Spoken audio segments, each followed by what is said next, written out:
കോട്ടയത്ത് നാളെ സ്വകാര്യ ബസ്സുകൾ പണിമുടക്കും. ബസ് ഓപ്പറേറ്റേഴ്സ് അസോസിയേഷനാണ് പണിമുടക്ക് പ്രഖ്യാപിച്ചിട്ടുള്ളത്. പ്രിയദർശിനി പദ്ധതി മൂലം സ്വകാര്യ ബസ് മേഖല കടുത്ത പ്രതിസന്ധിയിലായെന്നും മേഖലയെ സംരക്ഷിക്കാൻ സർക്കാർ അടിയന്തരമായ ഇടപെടൽ നടത്തണമെന്നും ആവശ്യപ്പെട്ടുകൊണ്ടാണ് പണിമുടക്ക്. ശ്രീജിത്ത് ചേരുന്നു. ശ്രീജിത്ത്, പണിമുടക്ക് കോട്ടയത്ത് മാത്രമാണെന്ന് തോന്നുന്നു, മറ്റു ജില്ലകളിലേക്ക് വന്നിട്ടില്ല. ഈ പ്രിയദർശിനിയുടെ പ്രതിസന്ധി തന്നെയാണോ? എത്ര കണ്ട് ബാധിക്കാൻ സാധ്യതയുണ്ട് ഈ സമരം? തീർച്ചയായും വലിയ രീതിയിൽ ജനങ്ങളെ ബാധിക്കുന്ന ഒരു സമരം തന്നെയായിരിക്കും. കാരണം പല മേഖലകളും കാര്യമായി സ്വകാര്യ ബസ്സുകളെ തന്നെ ആശ്രയിക്കുന്ന സ്ഥലങ്ങളാണ്. ഈ കഴിഞ്ഞ ശനിയാഴ്ചയാണ് സജിത്ത് ഇത് സംബന്ധിച്ചൊരു പ്രഖ്യാപനം, പണിമുടക്കിലേക്ക് പോകുന്നു എന്ന പ്രഖ്യാപനം അവർ നടത്തിയത്. ഇതുവരെ മറ്റ് ഇടപെടലുകൾ ഒന്നും ഉണ്ടായിട്ടില്ല. അതുകൊണ്ട് തന്നെ സമരവുമായി തുടർന്ന് മുന്നോട്ട് പോകാൻ തന്നെയാണ് തീരുമാനം എന്നുള്ളതാണ് ഏറ്റവും ഒടുവിലും സ്വകാര്യ ബസ് ഉടമകൾ ചൂണ്ടിക്കാട്ടുന്നത്. വലിയ രീതിയിൽ തങ്ങളെ ഈ പ്രിയദർശിനി പദ്ധതി മൂലം വലിയ രീതിയിൽ ഞങ്ങളുടെ ബസ് യാത്രകളെ, അത് വരുമാനത്തെ അത് കാര്യമായി ബാധിക്കുന്നുണ്ട്. അതുകൊണ്ട് തന്നെ അത്തരത്തിലൊരു ഇടപെടൽ ഉണ്ടാകണം എന്നതാണ് അവർ ആവശ്യപ്പെടുന്നത്. നേരത്തെ ചൂണ്ടിക്കാണിച്ച പോലെ സംസ്ഥാനത്ത് ഒരുപക്ഷെ ഒരു പണിമുടക്കിലേക്കൊക്കെ പോകുന്നത് ആദ്യമായിരിക്കും എന്ന് തന്നെ പറയേണ്ടി വരും.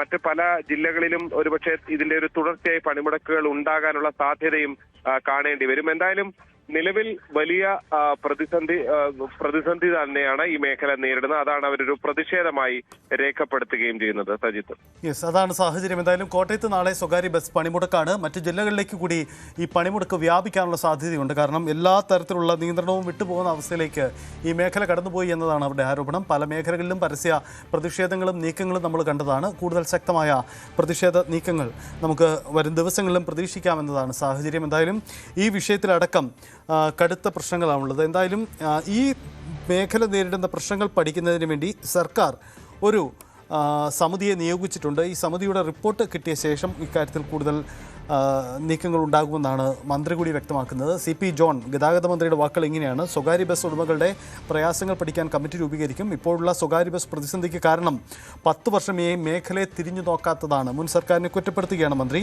KSRTCയുടെ ഉടമസ്ഥയിലുള്ള കെട്ടിടങ്ങൾ ഒഴിഞ്ഞുകിടക്കുന്നത് 2.5 ലക്ഷം സ്ക്വയർ ഫീറ്റ് സ്ഥലം മുൻ സർക്കാരിൻ്റെ നേട്ടമാണല്ലോ എന്ന രീതിയിലുള്ള വിമർശനങ്ങളൊക്കെ അദ്ദേഹം ഉന്നയിക്കുന്നുണ്ട്. എന്തായാലും സ്വകാര്യ ബസ് മേഖല നേരിടുന്ന പ്രതിസന്ധി പരിഹരിക്കാൻ കമ്മിറ്റിയെ നിയോഗിക്കുമെന്നാണ് അദ്ദേഹത്തിൻ്റെ വാക്കുകൾ. CP ജോണിൻ്റെ വാക്കുകൾ കേൾക്കാം.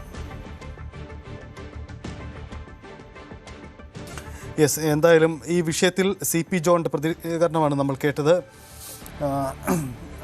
ശ്രീജിത്ത് തുടരുന്നുണ്ട്. ശ്രീജിത്ത്, ഒരു കാര്യം കൂടി, സ്വകാര്യ ബസ്സുകൾ ഏറെയുള്ള ഒരു സ്ഥലമാണല്ലോ, പ്രത്യേകിച്ച് മലയോര മേഖലയുടെയൊക്കെ സാന്നിധ്യമുള്ള ജില്ലയാണ് കോട്ടയം. അപ്പോൾ ഈ സമരം പൊതുവിൽ ജനജീവിതത്തെ വലിയ രീതിയിൽ ബാധിക്കാൻ തന്നെയായിരിക്കുമല്ലോ സാധ്യത, അല്ലേ?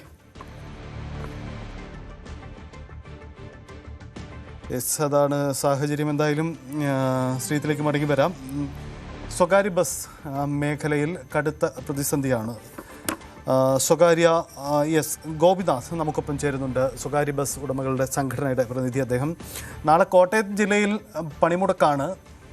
ഇത് കൂടുതൽ ജില്ലകളിലേക്ക് പണിമുടക്ക് കടന്നു പോകുമോ? കോട്ടയത്ത് മാത്രം ഒരു പണിമുടക്ക് നാളെ പ്രഖ്യാപിക്കുന്നതിൻ്റെ സാഹചര്യം എന്തായിരുന്നു? അല്ലാതെ ഓരോ ജില്ലകള് അവരുടെ പ്രയാസങ്ങൾ കണ്ടുകൊണ്ട് അവർ പ്രഖ്യാപിക്കുന്ന സമരങ്ങളാണ്. സംസ്ഥാന സംഘടന അങ്ങനെ ഒരു 13-ാം തീയതി ഒരു ചർച്ച മന്ത്രി വിളിച്ചിരിക്കുന്ന സാഹചര്യത്തിൽ നമ്മൾ ഓരോ ജില്ലകളിലും പ്രത്യേകിച്ച് അങ്ങനെ സമരം പ്രഖ്യാപിക്കേണ്ടതായില്ലാന്ന് ഞങ്ങൾ ജില്ലകളോട് പറഞ്ഞിരുന്നു. പക്ഷേ അവരെ സംബന്ധിച്ചിടത്തോളം അവർക്ക് പിടിച്ചു നിൽക്കാൻ കഴിയാത്തൊരു സാഹചര്യമുണ്ട്. അതുകൊണ്ട് അവരങ്ങനെ അവരുടെ ഒരു പ്രത്യേക താല്പര്യത്തിന് ജില്ലകളങ്ങനെ പ്രഖ്യാപിക്കുന്നതാണ്. ഇപ്പോൾ കാസർഗോഡ് കഴിഞ്ഞു, വയനാട് കഴിഞ്ഞു. എനിക്ക് മനസ്സിലാക്കുന്നത് ഇനിയിപ്പോ കൊല്ലത്തും നാളെ സമരത്തിലാണെന്നാണ് ഞാൻ വിശ്വസിക്കുന്നത്. ജില്ലാ കമ്മിറ്റികൾ അങ്ങനെ സമരങ്ങൾ പ്രഖ്യാപിക്കുന്നതാണ്. അത് അവരെ സംബന്ധിച്ച് അവർക്ക് പിടിച്ചു നിൽക്കാൻ കഴിയാത്തൊരു സാഹചര്യം ഉള്ളതുകൊണ്ടായിരിക്കും അവർ അത്ര സമരം പ്രഖ്യാപിക്കുന്നത് എന്നാണ് നമ്മൾ മനസ്സിലാക്കുന്നത്. കാര്യം കൂടി, ഇതിപ്പം മന്ത്രിയുടെ ഭാഗത്തു നിന്നും ഫേവറബിളായ ഒരു ഡിസിഷൻ നിങ്ങൾ പ്രതീക്ഷിക്കുന്നുണ്ടോ? കാരണം കഴിഞ്ഞ ദിവസം മന്ത്രി നടത്തിയ ചില പ്രസ്താവനയൊക്കെ വലിയ പരിഹാസ രൂപേണയായിരുന്നു. നിങ്ങൾ മറ്റു മാർഗങ്ങൾ കണ്ടെത്തണമെന്നും മറ്റുമായിരുന്നു. അതുകൊണ്ട് സർക്കാരിൻ്റെ ഫേവർ എങ്ങനെയാണ് നിങ്ങൾക്ക് പ്രതീക്ഷയിലുള്ളത്? അല്ലാതെ സർക്കാരിന്റെ ഫേവർ ഇല്ലാതെ മുന്നോട്ട് പോകാൻ കഴിയില്ല. പക്ഷെ ഞങ്ങളില്ലാതെ സർക്കാരിന് ഈ നാട്ടിലെ പൊതുഗതാഗതം നിലവിലെ സാഹചര്യത്തിൽ ഞങ്ങളില്ലാതെ സർക്കാരിന് നിലവിലെ സംസ്ഥാനത്തെ പൊതുഗതാഗത സൗകര്യം നിലനിർത്താൻ കഴിയുമെന്ന് ഞങ്ങൾ വിശ്വസിക്കുന്നില്ല. കാരണം KSRTCയുടെ അതിലെ കോൺട്രിബ്യൂഷൻ കേവലം 30% ആണ്.